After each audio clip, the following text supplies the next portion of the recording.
Mas Jesus disse: deixa os mortos enterrarem os seus mortos, porém tu vai e anuncia ao redor o reino de Deus. E outro disse: Senhor, eu te seguirei, mas permita-me primeiramente despedir-me dos que estão na minha casa. Isto é, ele está mostrando o resto do texto: a mãe, o pai, a família, as mães, os irmãos e a sua própria vida.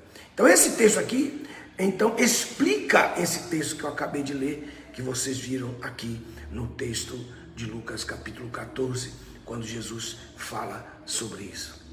E então ele coloca aqui no texto, quando ele diz no capítulo 14, se alguém vier a mim, capítulo 14, verso 26 de Lucas, não desapegar-se do seu pai, como aquele jovem disse: deixa-me primeiro enterrar meu pai. Foram 3 tipos de pessoas que falaram com ele ali. 3 tipos de pessoas que vocês vão ver aí do capítulo 9, 57 ao 9, 52. Aí ele diz assim: ele diz, ninguém que puser a mão no arado e olhar para trás, aqui, é apto para o reino de Deus. Então está mostrando aqui isso. Nós estamos vivendo um tempo em que nós temos que pregar o evangelho para os pastores. Nós temos que repregar o evangelho para os pastores, quanto mais para os membros das igrejas. Nós estamos vivendo um tempo em que o evangelho tem que ser pregado de novo nos púlpitos das suas igrejas. E qual é a mensagem? A mensagem da cruz. A mensagem da cruz é a mensagem que nos levará a um compromisso profundo com o evangelho, com o reino de Deus, e que nos fará completar a nossa carreira nesse caminho estreito. Ora,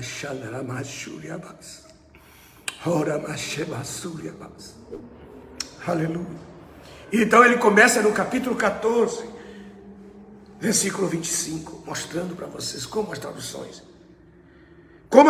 fazem com que nós entendamos erradamente a mensagem do evangelho. E quando nós dizemos assim, troca essa versão, busca uma versão melhor. Não é você procurar algo barato, você procura algo de R$10, você procura algo de R$5, então fique com seus R$5, seus R$10.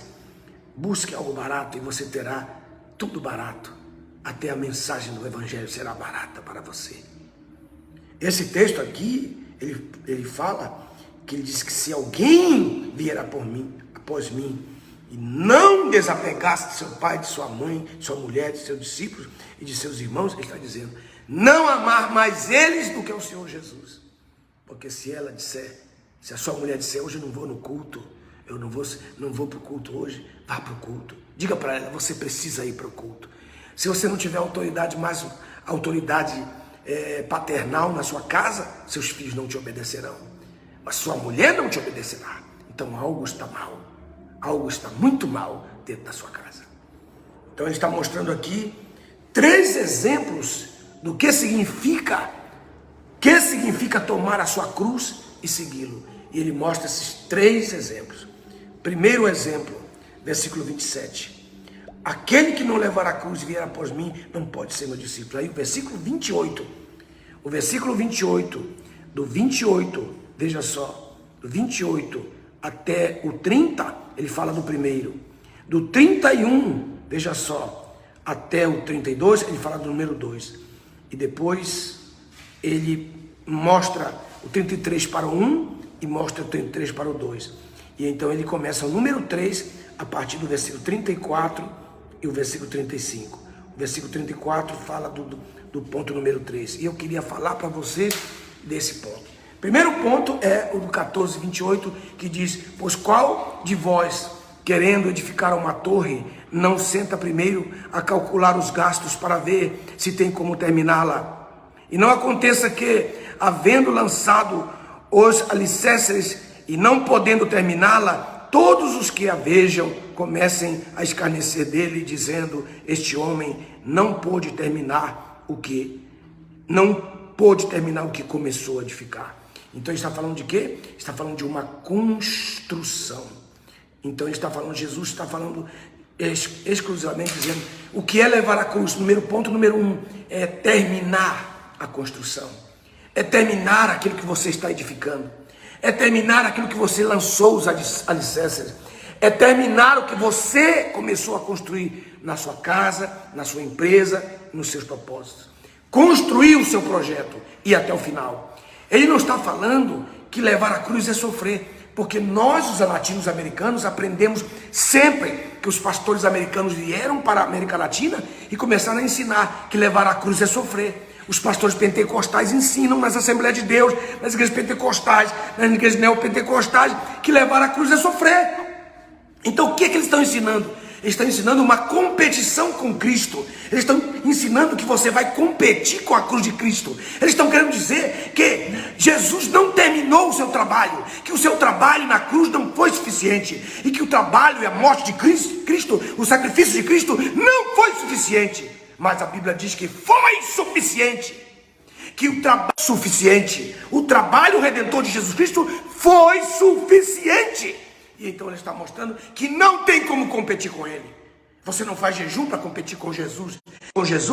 Você não faz qualquer tipo de oração de joelho para competir com Jesus. Outro dia um irmão disse: pastor, mostre o seu joelho, mostre o seu joelho. Eu disse: por que você quer ver meu joelho? Ele disse: olha aqui o meu joelho, veja quanto tempo que eu oro, e a vida desgraçada, miserável. Depois ele me pediu dinheiro emprestado, porque ele não tinha dinheiro para comer. O que valia aquele joelho cheio de calo? O que valia a sua oração sacrificial? Ele queria competir com o sacrifício de Cristo. E por que você sofre? Você sofre porque você não calculou os gastos de construir a torre. O teu pastor disse: não vai construir essa torre, você não tem gastos para terminar. Então você diz assim: eu vou porque eu creio pela fé. Vai, se estrumbica, se lasca, e depois vem chorando: pastor, estou sofrendo, porque estão escarnecendo de mim, os credores estão na minha casa, as pessoas estão pedindo dinheiro e eu não tenho como pagar. E como aquela mulher viúva, os meus filhos estão sendo levados para o sofrimento da escravidão. Por que você sofre? Não sofre porque leva a cruz, porque o sofrimento da cruz Jesus já levou. Então essa cruz agora se torna um propósito magnífico que você o faz como louvor, como memória a Deus. Porque se você, diz o texto, não se senta primeiro a calcular os gastos para ver se tem como terminá-la. E por que você está sofrendo? Meu pai, eu vivi 17 anos na minha casa desde quando nasci. E a escada ainda estava com ferro. O banheiro, que era uma suíte, estava lá os meus 3 irmãos, eu e meus 2 irmãos, mas aquele banheiro nunca foi terminado. Porque meu pai era pobre? Não, não era por isso. Era por causa que ele começou a construir uma torre e não teve como terminá-la. Então, quantos de vocês têm aí na sua casa uma torneira pingando, um vaso sanitário que não funciona, que a sua esposa olha, bate ali o dedo, e ela não fala nada com você, mas no coração ela diz: seu marido com quem eu casei, porque você não terminou a sua torre. Levar a cruz, dar cabo, dar fim aos projetos da sua casa, dar fim, dar cabo, terminar os propósitos do seu coração, terminar o que você tem pensado, o que você pôs a mão no arado para não olhar para trás. Isso é levar a cruz. E por que você sofre? Porque você não calculou os gastos. Não é porque esse é o sentido da cruz, porque Jesus já levou o que nos fazia sofrer, que é o pecado e as suas consequências, que são dores e enfermidades. Isso, você não vai entender porque faz muito tempo que você não ouviu a mensagem da cruz. Quanto tempo faz que o seu pastor não prega sobre a verdadeira mensagem da cruz? Quanto tempo faz que você não lê a Bíblia a respeito da mensagem da cruz? Porque o que nós temos aprendido é levar a cruz é sofrer, como aquele hino da harpa que foi mal traduzido, porque o verdadeiro hino dessa harpa que é cantado, levarei até sofrer, é mentira! É mentira. Porque os tradutores brasileiros fizeram essa tradução errada.